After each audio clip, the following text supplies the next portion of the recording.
Okay, let's unpack this.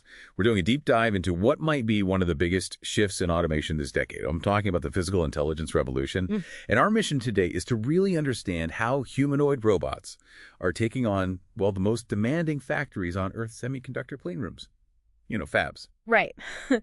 And the real milestone we're zeroing in on here is that December 2025 agreement, the one between ST Microelectronics and Oversonic, the Italian company. It's so critical because this is the moment humanoids move out of the lab, out of the sort of experimental pilots, and onto the actual production floor. So we're way beyond just software here. This isn't just about a digital twin anymore. When we say physical intelligence, PI, what are we actually talking about?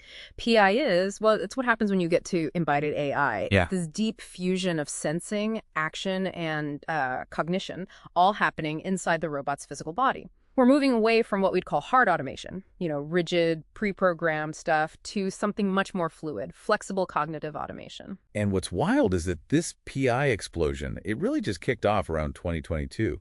It's the large models, the foundation models, that let them learn by watching.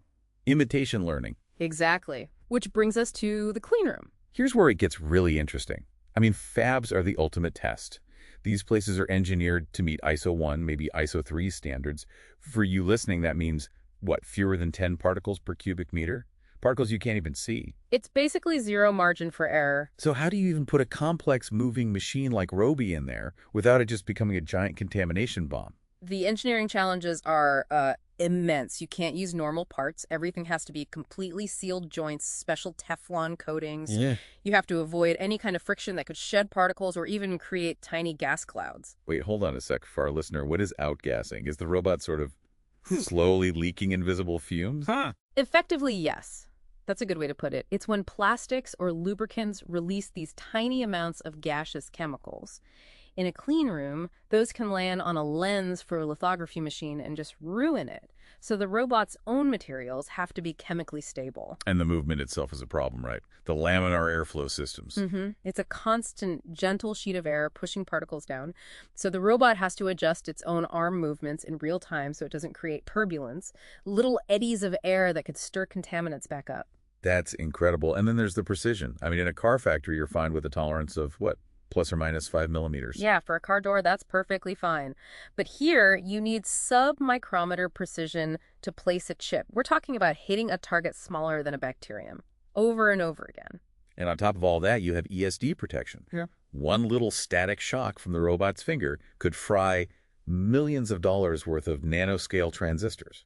Right. So if we connect all this to the bigger picture, the technical hurdles are massive. So why now? Why are companies finally committing to this? Is it just that the tech is finally good enough, or are the economics just forcing their hand?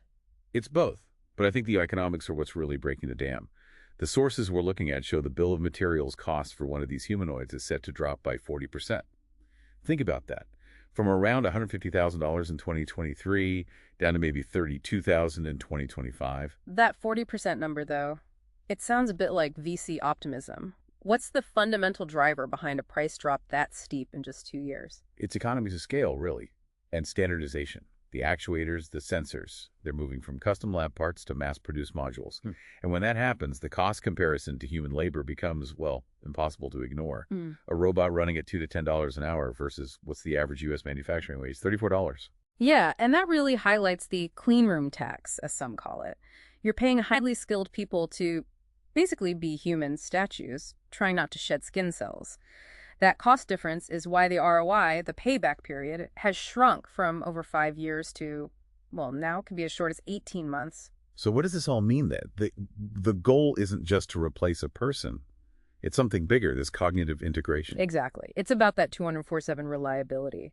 But also using the robot to constantly sense the environment and optimize the whole process. So it's not just following a path, it's deciding on the best path in real time. Right. It's the autonomous thinking factory. The projections say that by 2030, humanoids could be doing something like 30% of the repetitive tasks in these fabs. And they're acting as mobile sensor platforms, making these tiny micrometer adjustments based on what the large models are analyzing. The ability to physically touch and reshape the world with that level of cognitive awareness. That's the new frontier. Which leaves you with a final thought to chew on.